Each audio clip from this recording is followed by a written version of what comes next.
Tell your story. Change the conversation. Organized by students. TEDxYouth at SHC.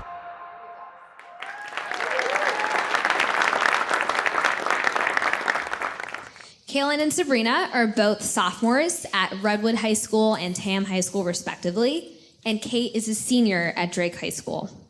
All of them started at Marin Search and Rescue, or MSAR, in October 2018. So, I have been told that since then, you have collectively spent more than 2,500 hours, or 64 work weeks, in training and on your missions, averaging more than 20 missions each.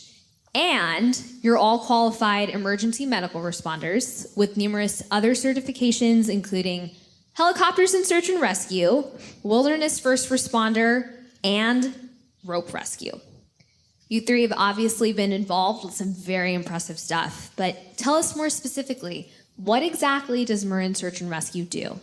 So Marin Search and Rescue is an organization within the Sheriff's Department, and we're made up of about 100 volunteers. And as you can probably guess, what we do, the majority of what we do is go on searches and rescues, both in Marin and out of the county. And we also work with the Sheriff's Department on evidence searches and do community outreach events. But the unique thing about Marin is that 1/3 of our team is youth members. And so we are one of the very few teams in California and also in the nation that has fully functioning and fully integrated youth members. And so we have the same trainings, the same leadership opportunities, and the same responsibilities as adults on the team. And so actually, a few weeks ago, we went on a search up near Tahoe for 2 missing women who had gone cross-country skiing, but they actually hadn't returned that night. So we departed. There was around 10 members. Actually, Sabrina and Kate were there. But they drove up, and they took the 3-hour drive up to where they were going to deploy for 2 or 3 days.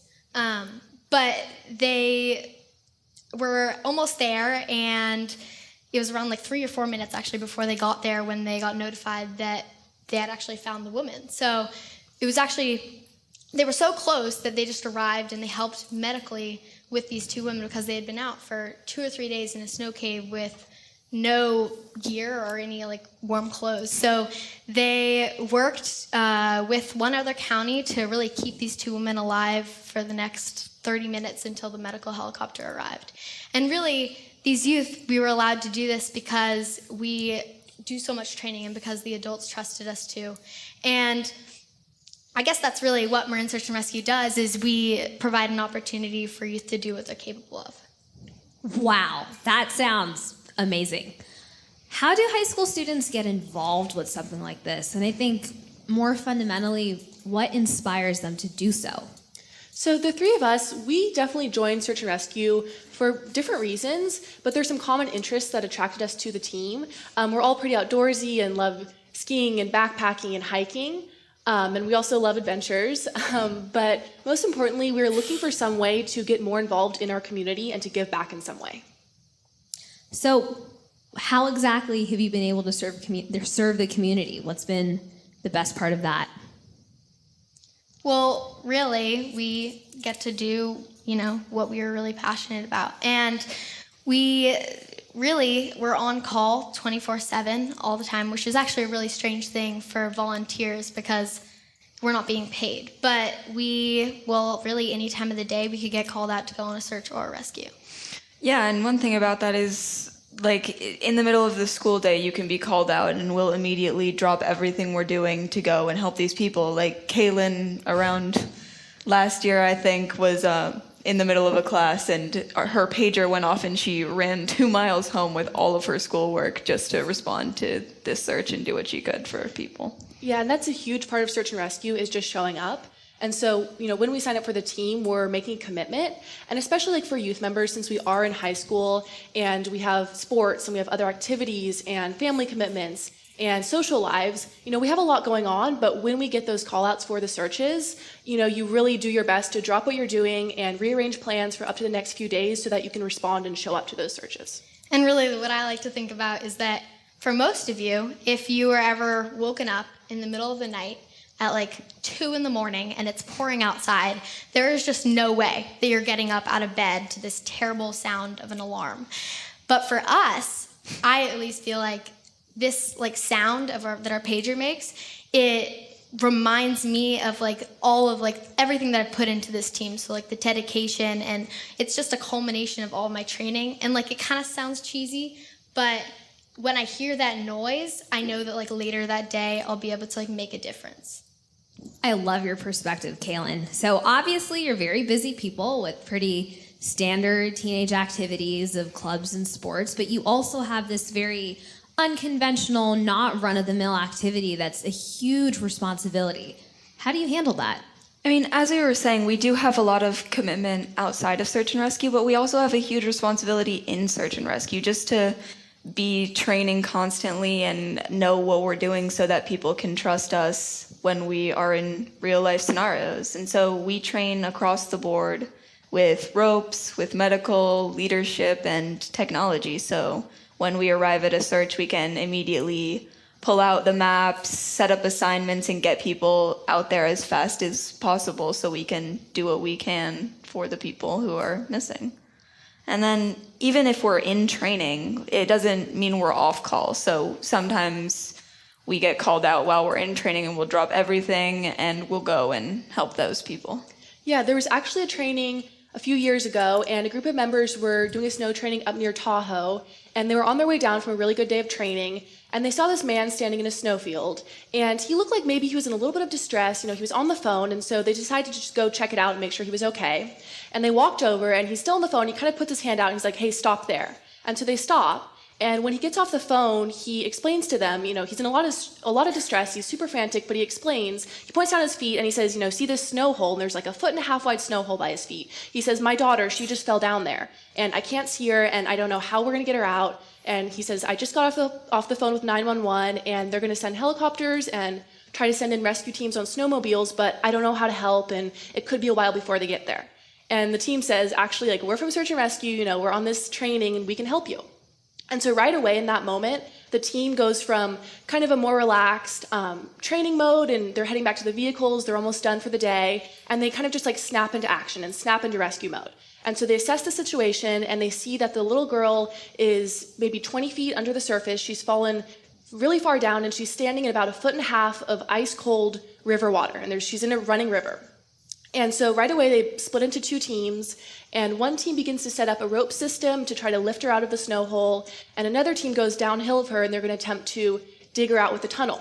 And so ultimately, after 15 minutes of being on scene, they lower her harness down with the rope system, and they lift her out of the same snow hole that she fell into. And she was okay. She was getting pretty cold because she was wet, and she was terrified, of course, but just really grateful to be out of that scary situation.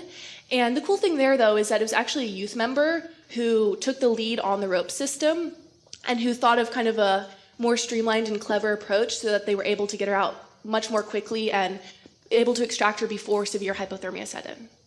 So it sounds like you and your teammates, please give them a huge round of applause. That's incredible. So it sounds like you and your team members have amassed an incredible set of experiences to draw and reflect upon. So what's been the most rewarding and challenging components of that? Some of the most rewarding parts of search and rescue is being there for someone who needs your help and being able to say it's going to be okay and meaning it because you've put in the hours and you've put in the training to be able to help them. And another component of search and rescue is also body recoveries, and we do deal with pretty sad situations, but you have to remember that you're helping bring the family closure and you're helping them move through the grieving process. I'm so impressed with all the maturity and commitment that you and your group put into this. Why do you think it's so important to have this kind of youth leadership and involvement in the community? Well, for Marin Search and Rescue at least, we play a huge role in positive impact on a lot of searches. And a lot of the time we'll arrive at scenes and they'll say, what are these 14 and 15-year-olds doing here? What is going on? And then by the end, they'll tell us, they'll say, well, I don't know, I was pretty skeptical at first, but I'm really impressed with what you guys have done at the team. And this has happened so many times, and we continue to go out and prove ourselves to other counties. Yeah, and there are some great examples of that, but about a year ago, there was a woman who had been missing for about 10 days, and there was a team up on a ridge, and there was a youth member on that team who believed he heard a voice call, and nobody else on the team had heard it. He asked everyone else, but since that team trusted his abilities and trusted that he had heard that voice call, they went and checked it out, and they actually found this woman with 2 compound leg fractures and helped her get out of that situation. And she had been surviving there for days on end, crawling to a river to get water every day.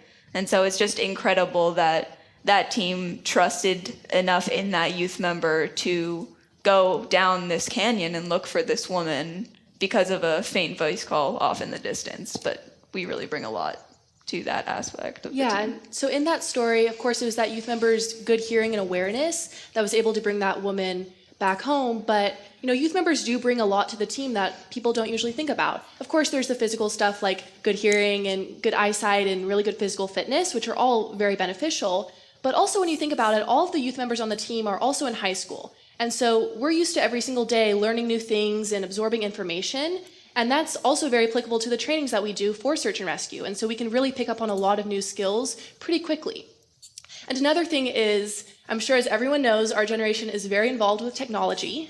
And so in search and rescue, especially on the planning and operation side, there is a lot of technology that's utilized. And so it really helps to kind of have that leg up and to be quick to adapt and to learn about new technology. But I think most of all what the youth brings to the team is a certain energy. And we've had the adults on the team tell us this before, but all of the youth on the team are so grateful and so excited to be on the team and to have these opportunities. And that really comes across with our demeanor, with how we hold ourselves in trainings and searches, really wherever we are. And I think that energy is almost infectious on the team, and it's a really great positive thing to have. Absolutely, I can only imagine. So it sounds like there's this great potential for impact. What are some ways that other teenagers can get involved in the community? Because this is definitely something that's a very rewarding learning experience, but also a gratifying thing to be able to go out there and make a difference. It's good to recognize that, of course, not every county has a search and rescue team, and that we're not saying everyone should go out and join search and rescue. I mean, by all means, if that sounds interesting to you, then go check it out for sure. It's a lot of fun. But the point is that whatever your interest is, it's just so crucial to get out there and get involved. And so for us, that has been through search and rescue, and we love it so much and are so passionate about it that we've been able to get a lot from it and also give a lot to it.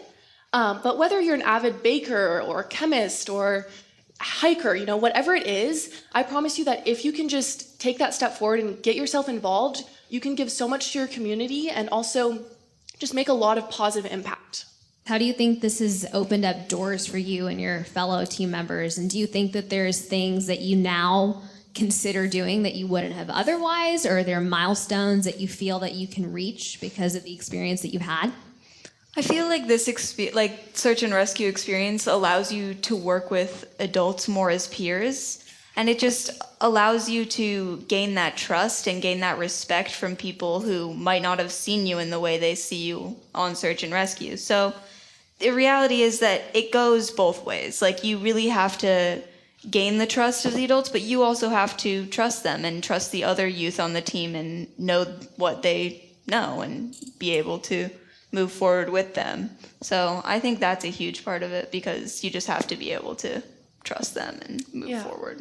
And because we are put in these roles, it's really crucial that as youth, we hold ourselves to a very high standard. Because when we're in searches, and especially out-of-county searches, we're representing Marin County, we're representing the Sheriff's Department, but most of all, we're representing youth in general. We're showing that when youth are given these opportunities and these leadership opportunities and responsibilities, that we can do a lot more than people expect out of us. Yeah, and we're not just first responders. I mean, we are first responders, but we're not just taking these classes to take another class. Like, we're not just doing this to gain that learning. We're doing it because we are using those abilities to go and help people. And really, for me, the biggest thing that I pull out of search and rescue is that youth can work really well with adults. And I think that the reason that Marin Search and Rescue has been so successful with this is because of our unit leader and our leadership that we have really understands how much we can bring to the table. And so by doing that, they raise this bar. And when we meet that bar, we create this community with shared respect. And then really the most important thing is that we're creating basically this culture of competence. And by understanding that both can bring really important things to the table, it really pulls together, and Marin Search and Rescue is a great example of that. So let's give it up for Kalyn, Sabrina, and Kate. Thank you so much. And thank you for coming out here and taking the time to interview us.